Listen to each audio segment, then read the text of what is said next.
हाँ जी, India pride debater, बताएं क्या कहना चाहते हैं। आप लोगों को कंफ्यूज क्यों करते रहते आप कंफ्यूज हो गए हैं। हैं? आज आपने एक नया ही भूत निकाला, अंकुर वाट बौद्धों का है। मैं बोल रहा हूँ कि आप कंफ्यूज हो गए हैं। इतने सालों से अभी सबको पढ़ाया जा रहा कि अंकुर वाट हम्म। हिंदुओं का है। कौन पढ़ा रहा है? सबूत क्या दिखाया है? सबूत दिया है कुछ? अरे जब यूनिवर्सिटी में और स्कूलों में पढ़ाया जाता है तो उसके लिए सबूत की हम्म। जरूरत है क्या? वो तो कौन रिसर्च पढ़ाता करने है? के बाद ही पढ़ाया। अरे यूजीसी बनाता है सब। अरे यूजीसी में कौन बैठा हुआ है, वही तो पूछ रहा हूँ ना मैं। कौन बैठा है वो इम्पोर्टेंट नहीं है। वही इम्पोर्टेंट है। असल बात तो वही इम्पोर्टेंट है। आपको अगर ये कह दिया जाए कि आपका सारा नियम कानून कोई मुस्लिम बना रहा है तो वो आपके लिए सही बना देगा क्यों? आपका अगर प्रोफेसर, शिक्षा उसमें मंत्री से लेके पूरा एजुकेशन सिस्टम अगर मुस्लिम का हो जाए तो आपको सही चीज पढ़वा देगा जो आप पढ़ना चाहते हैं? बताइए। मुस्लिम का सवाल नहीं, इंडिया का सवाल है। इंडिया नहीं, वही तो इंडिया का बोल रहा है ना कि अगर मुस्लिम जो है वो अगर सब चीज बना के आपको देगा तो आप उसकी हर बात सही मानेंगे, कहेंगे कि हाँ भाई सही पढ़ा रहा है हमको। अगर वो बोलिए। अच्छा अच्छा रिसर्चर है, अच्छा रिसर्चर है तो क्यों नहीं मानेंगे? अच्छा रिसर्चर है, बात है ना। लेकिन मान लीजिए हाँ, कि वो कट्टर मुस्लिम है, जिहाद वाला मुस्लिम है, अपने धर्म को मानता है, वो मानता है कि बाकी सब काफिर हैं, और तब आपकी धर्म को डिजाइन करके देगा तो वो आपको सही डिजाइन करके देगा। ईश्वर पे, अल्लाह पे विश्वास करने वाला है प्रॉपर, मतलब जो वो इस्लाम होता है वो मानने वाला है। तो बताइए, वो ये मान के वो चलता है कि ये सब वो साइंस वाइंस से चाणक्य लेकर तो हर चीज जो चाणक्य है ही अल्लाह की कहेगा। ही देन है, चंद्रगुप्त एवोल्यूशन भी मौर्य बेकार को है। चंद्रगुप्त वो ये मौर्य कहेंगे। सुन, हम ये वो पूछ उनको रहे थोड़ी हैं, हम मुस्लिम ये बोलेंगे। नहीं नहीं, वो आपको एवोल्यूशन की जगह पे ये पढ़ा देगा कि भाई आदम और हव्वा जो हैं वो अल्लाह ने बनाए थे। अब बताइए, एवोल्यूशन को डिबंक कर देगा वो। आपके जो नहीं नहीं, वो हैं। वो धार्मिक बात हम्म। है, धार्मिक है। नहीं, सिलेबस में धार्मिक धार्मिक बात नहीं। नहीं होती। अरे सिलेबस में धार्मिक ही बात होती है, रामायण महाभारत पढ़ाया जा रहा है, कहाँ कौन सी दुनिया में है आप? आपको पता है बुलबुल पे बैठ के कोई जेल से निकल के बाहर दुनिया देख के आता था, ये तक पढ़ाई में बातें आ गई हैं। आप कौन सी दुनिया में हैं? आप जो हैं, क्या क्या चीज पढ़ाई जा रही है वो सारा सिलेबस अभी निकलेगा। पढ़ाया जा रहा है फर्जी फर्जी। बताइए, आपको पता है राम कब जन्म लिए थे, कृष्ण कब जन्म लिए थे, ये आपको पता है? लेकिन उनके किस दिन किस डेट में जन्म लिए थे उस पर छुट्टियां दी जा रही हैं। वो डेट डिसाइड कर दिया गया, उस दिन लोग व्रत रखते हैं, उस दिन उनका वो निकालते हैं। ये पता है इतिहास में किसी को? जब लेकिन इतिहास देखो, में जब उनका जन्म नहीं पता है, जन्म का कोई सबूत नहीं है, तो जन्मदिन का पता लगा के गवर्नमेंटल छुट्टी दी जाती है, एजुकेशनल एकेडमिक छुट्टी दी जा रही है, और उसको जश्न मनाया जा रहा है। ये कैसे पॉसिबल हुआ है? ये कौन सिलेबस डिजाइन किया है, बता दीजिए आप। वैसा नहीं। बोलिए। वैदिक काल जो पढ़ाया जाता है हम्म। हिस्ट्री में, उसमें रामायण महाभारत हम्म। थोड़ी पढ़ाया जाता है, उसमें वैदिक काल पढ़ाया तो जाता वैदिक वैदिक काल पढ़ाने वाला कौन पढ़ा रहा है आपको? वैदिक काल बताइए, है। इंडियन आपको वैदिक यूनिवर्सिटी काल पढ़ा रहा है। पढ़ाने के लिए एविडेंस होना जरूरी है कि नहीं है? वहां पे किसी भी चीज को। एक बात भूपोज बता। गोई का एक ये एक हाँ बोलिए, भूगोज कोई का क्या? बोलिए। ये अपना आर्कियोलॉजिकल एविडेंस है, आर्कियोलॉजिकल एविडेंस भूगोल गोई बोलिए, का। क्या मिला है? क्या और मिला है वो उसके बता बाद दीजिए। देखिए कि वेदों में जनपद की बात है और बौद्धिक काल में महाजनपद है। तो ये तो फिक्स है कि पहले जनपद आएगा, बाद में महाजनपद आएगा। अल्टीमेटली वैदिक काल तो आप पहले ही आप जाएगा। एक नहीं, एक बात बताइए, ये जो भूगोजगोई का अभिलेख बता रहे हैं कौन से देश में मिला है? ये उधर मिला, ईरान। ईरान में। तो ईरान। आप भारत की सभ्यता पढ़ा रहे हैं या ईरान की सभ्यता पढ़ा रहे हैं? भारत की सभ्यता में ऐसा भारत का पढ़ाएंगे या ईरान की सभ्यता पढ़ाएंगे? आप जिस इंस्क्रिप्शन की बात कर रहे हैं वो इंस्क्रिप्शन ही ओपन कर देता हूँ ना मैं, यही है ना आपका? एक जो कोई इंस्क्रिप्शन आप बोल रहे हैं, तुर्की में, हाँ एशिया माइनर, हाँ यूरोप, तुर्की, यही है ना? ये तुर्की वाला, तुर्की और सीरिया के हाँ, बीच में। सीरिया के बीच। तो आप पढ़ा रहे हैं भारत का इतिहास, अब भारत से बाहर निकल के, ईरान उरान से बाहर निकल के, तुर्की के भी साइड में, यूरोपियन साइड में आके एशिया माइनर जो है वहां की चीज उठा रहे हैं, वहां का अभिलेख उठा रहे हैं। तो वो तुर्की का इतिहास वाला ना तुर्की अपना पढ़ाएगा कि हमारा एंशियंट हिस्ट्री आप ऐसा था। आप समझ नहीं पा रहे, आप समझ नहीं नहीं, पा रहे। आप नहीं, आप बात है नहीं ये समझ नहीं। पा हाँ रहे तो हैं। पहले सुन लो, आप सुन लो। हाँ भारत सुनूंगा में मैं। जो हाँ सारे सुनाइए। सारे हम्म। इंस्क्रिप्शन मिलते हैं वो हम्म। 2500 साल पहले के ही मिलते हैं, उसके पहले के नहीं मिलते। हाँ क्योंकि तो जब वैदिक उसके काल पहले के बहुत नहीं पुराना है, मिलते। बहुत पुराना हाँ है, इसलिए हाँ, 1500 साल क्योंकि पीछे सबूत ही जाना नहीं पड़ा। मिलते हैं, क्योंकि सबूत ही नहीं मिलते इसीलिए सबसे पुराना है ना? जिसका सबूत नहीं मिले वो सबसे पुराना है, आप यही कहना चाह रहे हैं ना? बिल्कुल तो बिल्कुल हम बिल्कुल बराबर। तो मैं तो कह रहा हूँ कि एक एक बात सुन लीजिए आप पहले, एक बात एक सुन लीजिए। मैं, आप भी मेरी ढाई एक बात हजार सुन लीजिए साल ना। आपकी आपकी तो कई बात सुना, मैं भी एक मेरी बात एक सुन लीजिए। मैंने एक हाँ, कनखुजरा एक प्राणी है, उसका सबूत मुझे आज तक नहीं मिला है। वो सबसे पुराना था, डायनासोर से भी पुराना था। अब बताइए हाँ। आप मानेंगे उसको? मैंने एक सपना देखा कि कनखुजरा नाम का एक जीव था जो डायनासोर से भी 50 गुना 100 गुना बड़ा था, और वो जो है पानी में भी रहता था, जमीन पे भी रहता था, आसमान में भी उड़ जाता था। लेकिन उसका सबूत ही नहीं मिला है, इसीलिए मैं मान के चलता हूँ कि वो डायनासोर से भी पुराना है। अब बोलिए, आप मानेंगे? एक बात देखिए, 2500 साल हुँ, पहले का बुद्धिस्ट कल्चर है, तो तो उसके यही लिए तो मैं कम आपसे से पूछ कम रहा 10 हूँ, 10 नहीं, वही वही सुन लीजिए, उसके लिए कम से वही कम तो सुन 10 रहा हूँ ना फुट मैं। की खुदाई कर 10 फीट की हुँ, खुदाई करनी पड़ती है, तभी मिलता है वो, हुँ, 10 फीट पे। हुँ, और वैदिक हुँ, काल तो हज़ारों साल पुराना हुँ। बताया जाता है, लाखों साल पुरा, तो अच्छा, कितनी गहराई में जाना अच्छा। पड़ेगा, कितनी गहराई अच्छा, में जाना मतलब आप पड़ेगा, ये कहना सोचो, चाह रहे एक-एक हो, क्वेश्चन निकालो। मतलब आप एक बात बताओ मुझे, डायनासोर की खुदाई के लिए कितना गहराई तक गए थे? डायनासोर के जो सबूत मिले उसके लिए कितनी खुदाई किए थे आप? डायनासोर तो 16 करोड़ साल पहले मिला ना? कितनी खुदाई किए थे? नहीं, वो 8000 एक साल पर्टिकुलर पुराना। एरिया में मिला। अच्छा, अच्छा, सिंधु घाटी सभ्यता जो है वो कितना खुदाई किए थे कि आपको मिल गया? मेसोपोटामिया हाँ, सभ्यता की कितनी खुदाई किए थे कि उसका मिल गया? सिंधु घाटी सभ्यता में लिखित मिला है, पढ़े हैं कभी आप? बताइए। वैदिक काल देखिए, सुनिए, वैदिक 1 काल, करोड़ ये जिस जिस 96 समय लाख। का 1 करोड़ 96।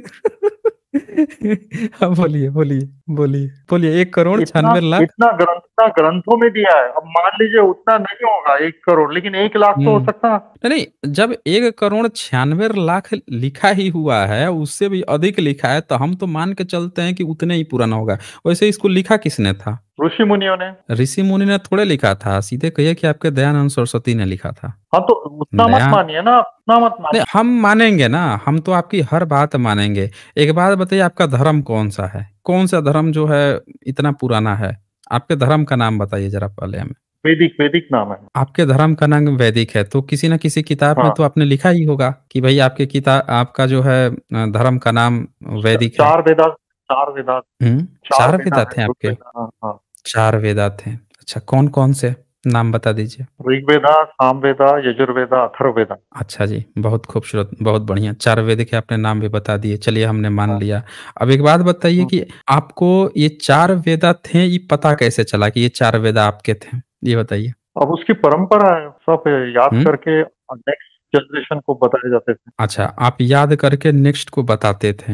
अच्छा, हाँ। जब आप बताते थे, तो बताने के लिए बच्चा जो है गलती भी करता होगा, आपको भी तो पता होगा ना कि उनका उच्चारण कैसे करना है? नहीं, नहीं, जो उसका आपके आपको वेदा पता नहीं हैं, क्या कि उस हाँ, बताइए ज़रा उसकी हमें कैसे उच्चारण उसका की उच्चारण कैसे करते उसकी थे? उच्चारण की हुँ। विधि है, विधि। कोई कोई भी अरे उच्चारण नहीं तो कर वो सकता है। वो विधि वही विधि तो मैं जानना चाह रहा हूँ कि वो विधि कैसे आपने डेवलप की थी? वो ज़रा खुल के बताइए। क्योंकि हम लोग जब आज जितने भी ब्राह्मण हैं, उन सारे ब्राह्मणों को देखिए, जाके उनकी पाठशाला में देखिए, तो जो 50 का सैंपल उठाइए ब्राह्मणों का, तो 50 में से 40 जो हैं आगे किताब खोले रहेंगे, 10 को भले ही याद होगा, वो हाथ ऊपर भाँजते रहेगा, नीचे-पीछे भाँजते रहेगा, लेकिन जो बाकी सब हैं किताब खोले रहेंगे।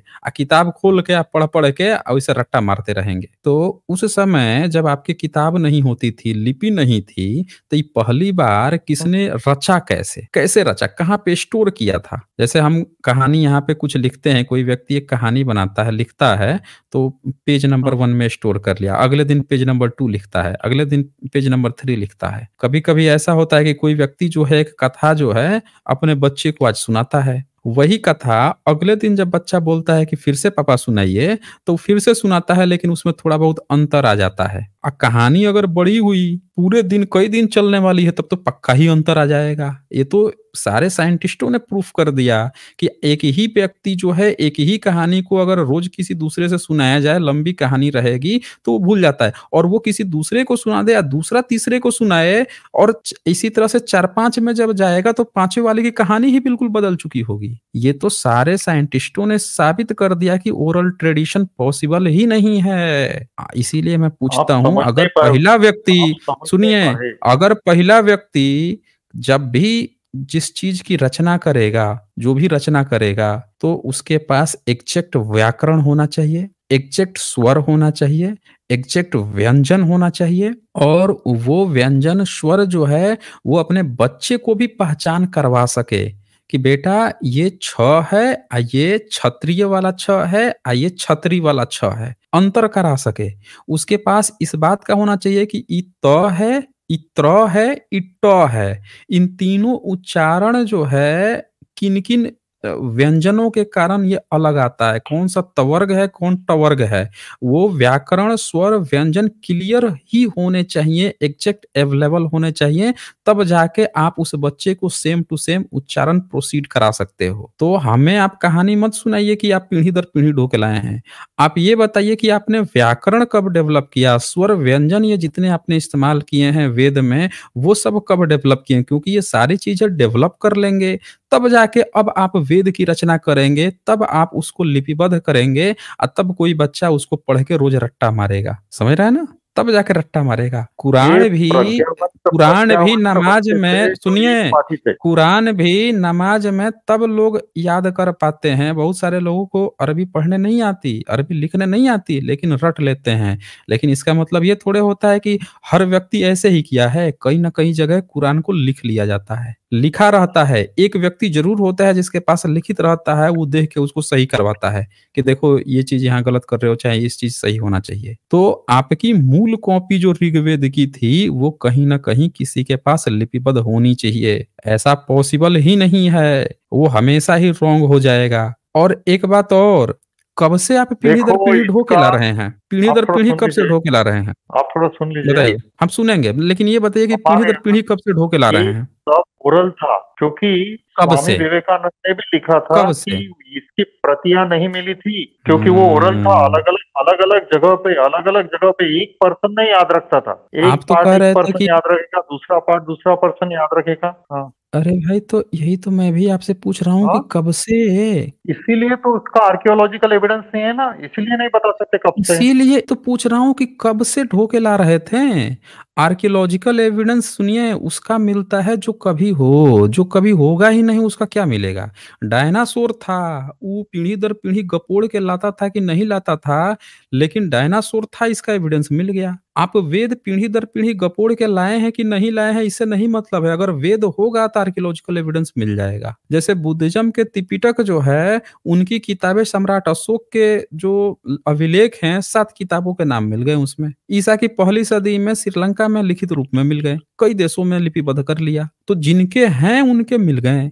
7वीं सदी के, 6ठी सदी के इस्लाम की कुछ वो मिल गई, आयतें मिल गई, उनकी लिखी हुई मिल गई, क्योंकि उन लोगों ने उस समय लिखा था तो वो मिल गया। तो उसी तरह से आपका पूछा जा रहा है कि आपने पहली बार लिपिबद्ध किया तो होगा ही, क्योंकि पूरी दुनिया, ऐसा तो है नहीं कि पूरी दुनिया पढ़ी लिखी थी, आप ही एक बेवकूफ थे कि आप लिखते पढ़ते नहीं थे, हैं? आप तो अगर तेज तर्रार होंगे, वेद जैसा ज्ञान आपके पास होगा तो आप भी लिखते पढ़ते होंगे, तो कुछ ना कुछ तो लिखे जरूर ही होंगे। तो ये मैं आपसे नहीं पूछ रहा हूँ लिखते कि नहीं। कब आप पहली बार, देखिए, अच्छा लिखते नहीं थे? आप देखिए, आप लिखते सुन नहीं नहीं थे? सुन लीजिए आप, वो जो हुँ, बोगोस का अभिलेख जो मिला है, वो भी संस्कृत हुँ। में नहीं लिखा, वो वहाँ के राजाओं ने अच्छा, लिखा, ईरान के, और वो अपनी मतलब भाषा में लिखा आ उन्होंने। उससे पता चलता है कि उसमें हमारी संस्कृति थी। तो बोगोजगोई जो है, जो एशिया माइनर है, जिसको मिटानी कहा जाता है, उन्होंने कहाँ आपकी हाँ, बात की है भई? आपकी बात ही नहीं की है, वो तो अपनी बात कर इंद्र रहे हैं। इंद्र वरुण हाँ, नासत्य सब है उसमें। कहाँ लिखा है? चलिए इंस्क्रिप्शन खोल देते हैं, दिखाइए भई, आइए। यही मिला है ना आपका इंस्क्रिप्शन? केबी 013 वॉल्यूम 20 वीओ 24, यही तो है आपका? बताइए इसमें। देखो, ये संस्कृत भाषा ये के उच्चारण कठिन है। उन्होंने संस्कृत इंद्र का आपने वहां पे कहा, कुछ आपने क्या-क्या अंदर नाम कर लिया दिया। था? मित्र सुनिए, आपने क्या-क्या नाम लिया था? उन्होंने उन्होंने आपके बदल दिया वो, आपके नहीं, कैसे बदल दिया? बदल कैसे देंगे? क्योंकि आपका वेद संस्कृत मंत्र का मेरे पास है ना, उच्चारण ये देखिए ना, किसी को आपका भी नहीं आ सकता। आपका वेद मंत्र जो है। उसका एक्सपर्ट है आपका उसको ही आता है। आपका वेद का 10वें मंडल का 125 जो सूक्त है, उसका 1 नंबर मंत्र है, अहम मित्रा वरुणा वभा बिभर्मी अहम इंद्राग्नि अहम अश्विना वभा। इसी को आप लोगों ने दावा किया कि ये चीज लिखा हुआ मिला है तुर्की में, सीरिया में, इसी 3200 साल पहले, और इसीलिए आप लोग वहां से यहाँ आए हो। आप लोगों का ये दावा था, लेकिन वहाँ का इंस्क्रिप्शन में ये लिखा ही नहीं है। मैं खोल देता हूँ ना, ये चीज़ जो है वहाँ के इंस्क्रिप्शन में आपने देखे मित्रा लिखा है, वहाँ पे मित्रा नहीं लिखा है। वरुणा लिखा है आपने, यहाँ पे वरुणा नहीं है। इंदिरा लिखा है और अश्विना, अश्विना भी वहाँ पे नहीं है, वहाँ पे कुछ और है। ये देखिए ना, ये तो इंस्क्रिप्शन है आपका, देख लीजिए। यहाँ पे लिखा है 2 मिला है, 2 इंस्क्रिप्शन दोनों में अलग-अलग बातें लिखी है। ये देखिए, ये दोनों इंस्क्रिप्शन एक साथ मैंने दिखा दिया। ये 2 इंस्क्रिप्शन मिले हैं आपके। यहाँ पे लिखा है मी, ई, त, रा, शी, आई। मित्राशी लिखा है, मित्रा नहीं लिखा है। समझ रहे हैं? आप वही अगर समझने आपका का, आप होता तो समझ नहीं मित्रा रहे। लिखा आप होता। इधर देखो, सुन लीजिए। भारत में मित्रा को हुँ। आम लोग मित्रा ऐसे ही बोलते हैं। अरे तो मितराशी बोलते हैं तो आपके किताब में काहे नहीं है? आप काहे पीढ़ी दर पीढ़ी मित्रा याद करते चले आए? जब वहाँ पे मितराशी लिखा है, यहाँ पे वो आप उन्होंने वरुण लिखा बोल ना, रहे थे, उन्होंने वरुण लिखा। यहाँ लिखा ही नहीं है। अरे वरुण तो वो तो लिखा गलत नहीं है, यहाँ लिखेंगे। अरुणा लिखा है। यहाँ अरुणाशील लिखा है, अगर वो अरुणाशील। संस्कृत में होता तो करेक्ट होता। हुँ। सुन लीजिए आप। अरे तो आप जाके लिख देते ना वहाँ पे, आप जाके लिख देते। अब मैं आपको एक नई बात बताता हूँ। आपको आदत है हर चीज़ दूसरे में से उठा के अपना बताने की। आपने क्या किया कि जैसे ही आप लोगों को पता चला कि वहाँ पे सीरिया, ईरान के जिंद अवस्था वाले ऐसी कुछ बातें करते हैं, उसको आपने अपने लैंग्वेज में उठा के यहाँ फिट कर लिया। मित्रासी लिखा था, आपने अपना लैंग्वेज में उसको मित्र बना लिया। यहाँ अरुणा लिखा है, आप भूल गए, तो आपने अरुण को वरुण बना लिया। आपको कहानी ही नहीं याद रही कि अरुण वहाँ लिखा है, आपने वरुण बना लिया। और यहाँ पे लिखा है इंदारा लिखा है, आपने इंदिरागनी बना लिया। यहाँ नतसियाना लिखा है और आपने इसको क्या बना लिया? नतसियाना को दिखाता हूँ क्या बना लिया। हाँ, नतसियाना सत्य। को आपने बना लिया यहाँ पे अश्विना बना लिया, अश्विना बना लिया। आपने एग्ज़ैक्ट वो है ही नहीं, आपने वहाँ से कॉपी करके अपने हिसाब से बोल दिया और वही चीज़ फिर दूसरी बार मिली। दूसरी बार मिली तो यहाँ पे मित्राशील और अरुणा भी नहीं लिखा है, युरुवाना लिखा है, युरुवानाशील लिखा है और इंदर भी नहीं लिखा है, इंतार लिखा है। इंद्र भी नहीं है, इंतार है और नशा, तियाना ये मिट गया था तो लोगों ने यहाँ पे जोड़ दिया है। ये मिला है। यहाँ पे साफ-साफ पता चलता है इंतार लिखा हुआ है, इंद्र भी नहीं लिखा हुआ है। और अगर ये मित्रा होता तो जैसे सील लगा हुआ है, उरुवाना लिखा है, सील लगा है, तो इंतर अगर इंद्र होता तो यहाँ भी शील होता। ऊपर वाले में यहाँ इंदारा लिखा हुआ है, यहाँ भी आगे शील होता। अगर यही होता मित्र, वरुण और इंद्र लिखा होता तो।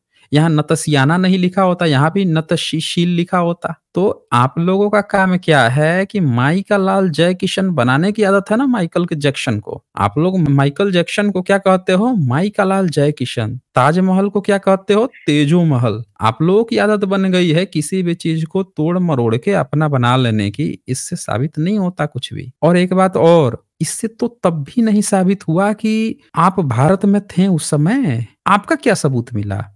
ये तो सीरिया में वहाँ के लोग बात कर रहे हैं, आपने उनसे कॉपी की, बाद में आप वहाँ से आए तो यहाँ पे बाद में आपने कॉपी की, आपका भारत में कोई सबूत नहीं मिला। अगर 3200 साल पहले ये चीज़ वहाँ मिल रही है, यही चीज़ भारत में मिलती तो एक बार कहा भी जा सकता था, आपका तो भारत में कुछ है ही नहीं। आप वहाँ पे लिखावट हो रही थी और भारत में आप पढ़ना लिखना भूल गए। भारत में मौर्यंस लिखवाएँ, सिंधु घाटी सभ्यता वाले लिखवा रहे थे, गुप्त वंश लिखवा रहा था, शुंग लिखवा रहा था, सब लिखवा रहे थे, बस आप ही एक अनपढ़ थे। पूरे भारत में आप ही मौर्यन का सिर्फ एक गुरु कौन अनपढ़ थे था? कि कुछ नहीं लिखवाएँ। हुँ? चाणक्य। मौर्यन का गुरु कौन चाणक्य, था? चाणक्य। हाँ। सबूत दीजिए। हिस्ट्री की बुक पढ़िए, हिस्ट्री की। अरे हिस्ट्री की बुक हम पढ़ेंगे लेकिन सबूत तो दीजिए, कैसे चाणक्य उनका गुरु था? एक सिंगल तो सबूत दे दीजिए। ये बताइए, आपने अर्थशास्त्र की किताब एक 1905 में लॉन्च की थी। 1905 में आपने इसमें एक बाद में अर्थशास्त्र की, उस लॉन्च नहीं किताब की में थी, क्या, वो मिली थी। उसका नाम क्या था? अरे तो मिली थी 1905 में ही मिली, जब सम्राट अशोक का हाँ, अभिलेख पढ़ लिया गया 1937 में तब। उसके पहले आपके पास नहीं थी क्या? और उस किताब का नाम क्या था ज़रा बताइए तो हमें? लेखक कौन था उस किताब का, जो अर्थशास्त्र मिली थी उसका? कौटिल्य। कौटिल्य। अब ये बताइए, हाँ। अगर उसका नाम चाणक्य था तो वो कौटिल्य का अर्थशास्त्र आपको कहाँ मिला? आपको तो चाणक्य का अर्थशास्त्र मिलना चाहिए था ना? चाणक्य डिग्री थी उसकी, नाम कौटिल्य बताइए, था। चाणक्य अब डिग्री बन गई। पूरे भारत में इतने सारे यूनिवर्सिटीज थी, एक ही डिग्री एक ही व्यक्ति को मिली चाणक्य की, जिसका आज तक कोई एविडेंस नहीं मिला। अच्छा, आप लोगों के सारे कैरेक्टर के एविडेंस क्यों नहीं होते हैं? आप लोग सपना दिन में देखकर इतिहास पढ़ते हो या सपना देख के इतिहास बनाते हो? हर व्यक्ति जो है सबूत मिलता है, सबूत के आधार पर उस व्यक्ति को पढ़ाता है इतिहास में। आप लोग पहले ही कथा कहानी गपोड़ लेते हो और सबूत बाद में खोजते हो। आपको पता कहते है हो कि उसका सबूत ही नहीं है इसलिए पुराना है। विष्णुगुप्त, एक चाणक्य का नाम विष्णुगुप्त भी था। बताइए, चाणक्य का सबूत नहीं मिला, किताब आप लेकर आए कौटिल्य का, अब बोल रहे हैं कि उसका एक और नाम आपने विष्णुगुप्त भी बना दिया। मतलब ये बताइए, एक एक हद भी होती है ना। फूकना ही है तो बढ़िया क्वालिटी का फूकते, इतना सस्ता फूकने की क्या जरूरत है भाई? इतना कपोड़, इतना कपोड़। एक तो उसी का एविडेंस नहीं, किताब भी लॉन्च कर रहे हैं तो कौटिल्य के नाम पे बोल रहे हैं चाणक्य चाणक्य। ऐसे मतलब आप ऐसे बोल नहीं रहे हैं कि इतिहास बनता भाई। यूनिवर्सिटी में गपोड़ पढ़ाया जाता, यूनिवर्सिटी में डायनासोर गपोड़ के बारे पढ़ाया में जाता, ये बोल रहे हैं? मैं आपसे ये पूछ रहा हूँ कि डायनासोर के बारे में आपके धर्म ग्रंथों में लिखा है? डायनासोर के बारे में, कंगारू के बारे में आपके किताबों में लिखा है? बोलिए। कंगारू ऑस्ट्रेलिया में मिलता है। भाई, कंगारू ऑस्ट्रेलिया में मिलता है तो आप तो पूरे धरती को उठा के, वराह अवतार तो पूरे धरती को ही पानी में से उठा के लेके चले आते थे। शेषनाग तो पूरे धरती को ही लेकिन उठा के अपने फन पर रख लेते थे। पुण्य भूमि पूरे और पवित्र भूमि केवल पूरे भारत है। तो पुण्य पवित्र भूमि, भूमि पवित्र भारत है, भूमि केवल भारत है। तो आप भगवान जो हैं आपके कहाँ पे जन्म लेते थे? भारत में ही, बाकी को अपवित्र मान लेते थे। हाँ, केवल भारत में, बाकी को केवल भारत केवल भारत में, बाकी को अपवित्र मान लेते थे, है ना? में। और भारत के भी आर्यावर्त, भारत के भी आर्यावर्त में। वैसे आपका आर्यावर्त कहाँ था? North India. नॉर्थ इंडिया में कहाँ? नॉर्थ इंडिया पूरा अफगानिस्तान तक। नॉर्थ इंडिया में पूरा अफगानिस्तान तक। लेकिन यहाँ पे तो आपके मनुस्मृति में कुछ और ही लिखा है। आपके तो मनुस्मृति में कुछ और ही लिखा है। ये मनुस्मृति चैप्टर 2 है, उसका 17वां नंबर श्लोक जो है वो तो कुछ और ही बता रहा है आपको। आप विशुद्ध ये मनुस्मृति लीजिए। पढ़िए, विशुद्ध मनुस्मृति। अरे हम आपको सबसे रिफ्रेश, जिसको आर्कियोलॉजी मानता है ना, आप आर्कियोलॉजी आर्कियोलॉजी कर रहे थे ना, हम आपको जो आर्कियोलॉजी से प्रमाणित है वो वाला दिखाएंगे ना। हम आपको ऐसा मनुस्मृति दिखाएंगे जो आर्कियोलॉजी वाले भी जिसको प्रमाणिक मानते हो। ये देखिए ना, आप देखते जाइए। ये लीजिए, ये तो आर्कियोलॉजी की लाइब्रेरी में रखा है, मोहर लगी है इस पे, चौखंबा। ये देखिए, ये पंडित हरगोविंद शास्त्री का मनुस्मृति है, देख लीजिए, आर्कियोलॉजी के लगा हुआ है। नेट पे भी अवेलेबल है, डाउनलोड करके पढ़ लीजिए। हम तो आपको सबसे ओरिजिनल वाला दिखाएंगे, कोई ऐसा नहीं दिखाएंगे जिस पर किसी को वो हो, दिक्कत हो। सबसे प्रमाणित हो, जो सबसे प्रमाणिक माना जा रहा हो वो। अब इसका चैप्टर 2 में आ जाइए। चैप्टर 2 में 23 नंबर पढ़ेंगे जरा, क्या लिखा है? आप ही पढ़िए, मोबाइल है मेरे पास। अच्छा, ये लिखा है, जहां पर काला मृग स्वभाव से ही विचरण करता है, यानी कि कहीं अन्यत्र से लाकर रखा या छोड़ा नहीं गया है। जहां काला मृग पाया जाता है भारत में, वह यज्ञ के योग्य देश है। इसके अतिरिक्त म्लेच्छ देश हैं। तो आपके तो मनुस्मृति ही कह रहा है कि जहां काला मृग है सिर्फ वही क्षेत्र जो है यज्ञ देश है, बाकी सब म्लेच्छ हैं। 24 नंबर में लिखा है, द्विज यानी ब्राह्मण क्षत्रिय वैश्य, वे चाहे इन देशों में उत्पन्न हो चाहे अन्यत्र कहीं भी उत्पन्न हो, इन देशों को आश्रय करें, अर्थात इन देशों में निवास करें, परंतु शूद्र तो वृत्ति के लिए कहीं भी निवास करे। अब ये बोल रहा है कि शूद्र कहीं भी रह सकता है, लेकिन ब्राह्मण के लिए इन्होंने बता दिया कि ब्राह्मण कहाँ कहाँ पे निवास करेगा। जहां काला मृग है वही यज्ञ देश है। और तो और, अब मैं आपको दिखाता हूँ 22 नंबर। आपने मतलब बोला आपका ना कौन कि सा एरिया, आपने बोला ना कि आपका कहाँ पे है, मैं दिखाता हूँ आपका कहाँ पे आपका है। आपका कौन सा एरिया बोल रहे हैं आप? हाँ, ये देखिए, ये 17 नंबर श्लोक मनुस्मृति का आपका बताता है कि आर्याव्रत है, एक ब्रह्माव्रत है। तो आर्याव्रत जो है, अब ब्रह्माव्रत। ब्रह्माव्रत कौन है? तो सरस्वती तथा द्वस्वती, इन दो देव नदियों के मध्य का जो देश है उसे देव निर्मित यानी ब्रह्मावर्त कहते हैं। तो आपका आर्यावर्त जो है ब्रह्मावर्त से अलग है। यानी सरस्वती जो आप लोग मानते हो कि हरियाणा में थी, और दस्वती, इन दोनों के बीचों में जो मध्य का देश है, यानी पूरा नॉर्थ इंडिया पर अफगानिस्तान जा रहे थे वो भूल जाइए, वो सब को तो ये ब्रह्मवर्त कह रहा है। आपका आर्यावर्त कहाँ है दिखाता हूँ, 18 नंबर पे आइए। 18 नंबर कह रहा है उस देश में ब्राह्मणादि वर्णों और अंबष्ट रथकार आदि वर्ण संकर जातियों का कुल परंपरागत जो आचार है वही सदाचार कहा जाता है। मतलब कि ये कह रहा है कि अंबष्ट अंबष्ट मतलब ब्राह्मण और वैश्य से जो बच्चे पैदा होते हैं, अगर वैश्य जो लड़की है और ब्राह्मण जो है उससे जो उसको कहते हैं अंबष्ट, यानी वर्ण संकर जातियां उन क्षेत्रों में रहती है, ये कह रहा है ब्रह्माव्रत में। और आगे ये क्या कह रहा है 16 नंबर, कुरुक्षेत्र मत्स्य पंचाल पंजाब या कान्यकुब्ज अर्थात कन्नौज का समीपवर्ती भाग और सूरसेन देश, यह ब्रह्मर्षि देश ब्रह्मावर्त से कुछ कम उसके बाद में है। अब मतलब कि जो ब्रह्म देश ब्रह्मावर्त था उससे भी कम कौन कौन है, तो कुरुक्षेत्र मत्स्य पंचाल लीजिए, और कन्नौज ये तो आपने और बांट दिया। आप कहाँ अफगानिस्तान, आपने तो नॉर्थ इंडिया को ही बांट दिया कि ये सब तो ब्रह्मर्षि देश हैं, ब्रह्मावर्त अलग है। अभी आर्यावर्त कहाँ है, अभी पहुंचा रहा हूँ आपको। 20 नंबर, उन देशों में उत्पन्न ब्राह्मणों से पृथ्वी पर सब मनुष्य अपने चरित्र सीखें, वहां के निवासी ब्राह्मण जैसा कहे स्वयं आचरण करे वैसा ही पृथ्वी के मनुष्य करें।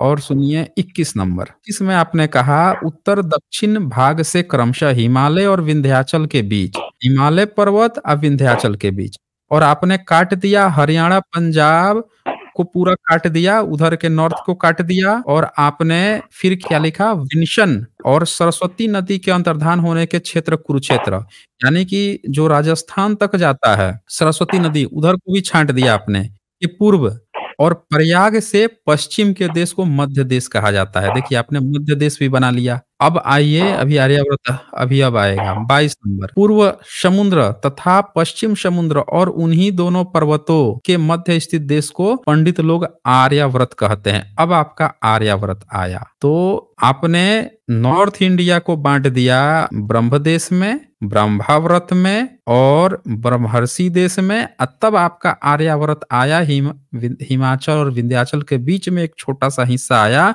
उसको आपने आर्यावर्त कहा। तो भैया और फिर आपने बोल दिया कि उस आर्यावर्त में भी जहां पे काला मृग रहता है वही आपका यज्ञ क्षेत्र है, बाकी अतिरिक्त सब मलेच्छ देश है। पूरे भारत को आपने मलेच्छ देश कह दिया, ये आपकी कहानी है। आप भारत के ही बाकी के क्षेत्रों को मलेच्छ कहते आए हैं, ये आपकी हकीकत है। अब बोलिए हिंदू प्राइड डिबेटर, बोलिए। देखिए, ये मनुस्मृति बहुत बाद में लिखी है, जो रियलिटी है वो वेदों में है। आप इस बात को क्या समझिए। कहा आपने, वेदों में है? मनुस्मृति मतलब बहुत बाद में मनुस्मृति में लिखी है, फंस गए तो अब बहुत बाद वेद पे पहुंच गए, मतलब मनुस्मृति में फंस गए तो अब वेद पे पहुंच गए। अब एक बात बताइए, वेद वेद में आप पहुंच गए तो वेद में आप मुंह से कैसे पैदा हो जाएंगे? वेद में जब वेद में पहुंच ही गए तो अब मुंह से कैसे पैदा हो जाएंगे, यही बता दीजिए आप हमें। सिंबॉलिकल रिप्रेजेंटेशन है वो, सिंबॉलिकल। भाई सिंबॉलिकल रिप्रेजेंटेशन क्या होता है, बता दीजिए हमें। आपके ऋषि मुनि को कम ज्ञान था या आपको कम ज्ञान है, बताइए। अगर कोई व्यक्ति आपको अपने बच्चे से कहना होगा कि बेटा तुम जो है सुसु करना हो तो कहना कि हमको गाना गाना है, तो आप अपने बच्चे को तो सिखा दोगे कि बच्चा जो है जब उसको सुसु लगे कहेगा हमको गाना गाना है, आप उसको जाके गाना गवा दोगे। वो भी अपने बच्चे को सिखाएगा कि बेटा गाना ही गाना है। और किसी दिन गलती से कोई व्यक्ति जो है वो कहे कि गाना गाना है, कोई कहे कि मेरे कान में गाना गा, तो कान में ही मूत देगा। भाई आप सिंबोलॉजी क्या होती मतलब है, जो सही है इसका सही है। काम केवल पढ़ाना है लोगों को, बाकी जितने वर्ण है उनको पढ़ाने का काम है, पढ़ाना है ना मुंह, इसीलिए वहां पे मुंह से लिखा। नहीं, जब वैसे नहीं है, बात यह है कि ये इसलिए लिखा हुआ है कि जो सच होता है वो सच लिखा जाता है, समझ रहे हैं ना। अगर लिखा हुआ है कि सुई जो है इंजेक्शन देने के लिए बनी है तो इंजेक्शन, अब आप जो है कह देंगे कि सुई जो है वो पत्थर पे मारनी चाहिए, आप कहोगे कि वो सिंबॉलिक रूप से लिखा है, मतलब सुई जो है पत्थर पे मारने का मतलब पत्थर पे नहीं मारना है बल्कि जो है इंजेक्शन देने की बात कही गई है। तो भैया वो कौन बेवकूफ है जो लिखेगा कि सुई जो है पत्थर पे मारनी है, सीधी सी बात है ना। लिखने वाले को तो और क्लियर ढंग से बताना होगा कि ताकि बाद में बेवकूफ न समझ जाए। आप पीढ़ी दर पीढ़ी यही गपोड़ते रहे हैं कि मुंह से पैदा हुए हैं, कोई पैर से पैदा हुआ है। और वही बात आपने वेद में लिखी है, यही बात आपने मनुस्मृति में लिखी है। देखिए आपके मनुस्मृति का, मनुस्मृति चैप्टर 1 ओपन कीजिए और इसमें जो है 89 88 इसमें तो लिखा ही है। और एक बात और देखिए, ये ऋग्वेद के 10वें मंडल में लिखा है और मॉडर्न रिसर्चर कहते हैं कि 10वें मंडल में बहुत कुछ बनावटी डाल दिया बाद में। हाँ, कहते हैं ना, बस फंस गए यहीं पे। हाँ। यहीं पे आप फँसे हैं, बता रहा हूँ कैसे फँसे हैं। देखिए मैं बताता हूँ। आपने क्या कहा कि 10वें मंडल में क्या कहते हैं बहुत कुछ बनावटी डाल दिया गया, यही कहा ना आपने? हाँ, यस। तो अब मैं आपको सबूत दिखाता हूँ कि आप कैसे यहाँ पे फँसे हैं। ये देखिए, जो सबसे पहला आपका क्लेम था, वो यहीं पे आप आके यहाँ पे फँस गए। उसमें जो मिटानी वाला जो आप बोल रहे थे, वो भी आपके 10वें ही मंडल में लिखा हुआ। ये देखिए, आपके ऋग्वेद के 10वें ही मंडल का है, यानी कि वो आपने बाद में अपने को सीरिया और तुर्की का घोषित करने के लिए मिलावट कर लिया। ये देखिए, ये ऋग्वेद का 10वें मंडल का 125 जो सूक्त है, उसका पहला जो मंत्र है, जिसमें आपने अहम मित्रा वरुणा वभा विभार्मी अहम इंद्रागनी अहम अश्विना वभा, इसी की आप तुलना कर रहे थे ना? इसी 10वें मंडल की आप तुलना कर रहे थे सीरिया से, और आप अब कह रहे हैं कि वही आपकी वेद में मिलावट है। मतलब आप लोगों ने ये मिलावट तब कर ली जब आपको सीरिया और वहाँ का तुर्की का इंस्क्रिप्शन मिला, अपने को विदेशी घोषित करने के लिए। बड़े कमाल के गजब खिलाड़ी हैं भाई आप तो। इंडिया प्राइड डिबेटर, आप तो गजब के खिलाड़ी निकले। आपने जिस क्लेम किया कि जिस चीज़ का आप सबूत दे रहे थे कि इसी कारण से आप विदेशी हैं, इसीलिए आप जो हैं सीरिया तुर्की के हैं, उसी को आप मिलावटी बोल रहे हैं उसी को। और उसी के आधार पर अपने को पुराना भी साबित कर रहा था, वही आपका मिलावटी भी बोल दिए। वाह भाई वाह! इतना बुरा तो कोई नहीं फँसा होगा। क्यों इंडियन प्राइड डिबेटर? बोलिए भई, ये तो 10वां आपका जो बोल रहे थे, वो तो मिलावटी निकल गया ना ये, जो आप क्लेम कर रहे थे। देखिए, कोमा में चले गए, अब इनकी आवाज़ ही नहीं आ रही है। इंडिया प्राइड, देखिए भाग भी गए ये। ये देखिए, ये कोमा में जाने के बाद से भाग खड़े हुए। जिसको आए थे प्रूफ करने के लिए कि हमारा सबसे पुराना सबूत मिला है, और जब मनुस्मृति में फँस गए और जब वहाँ पे पहुँचे कि मुँह से आप कैसे पैदा हुए, तो बोल रहे हैं कि वो मिलावटी है, इतिहासकार कहते हैं कि मिलावटी है, और वही चीज़ का क्लेम, वही मिलावटी का क्लेम लेकर आए थे कि सबसे पुराने हैं। देख लीजिए दोस्तों, इससे ये पता चलता है कि ये लोग जो हैं खुद से इतनी भयंकर मिलावट किए हैं, इतनी भयंकर ये चीज़ें जोड़े-तोड़े हैं इतिहास में अपने को पुराना साबित करने के लिए, हैं? और वही चीज़ पे आके फँस जाते हैं ये बुरी तरह से। केवल इनको समझने की ज़रूरत है दोस्तों। देखें ये भाग भी खड़े हुए। आए थे अपने को पुराना साबित करने।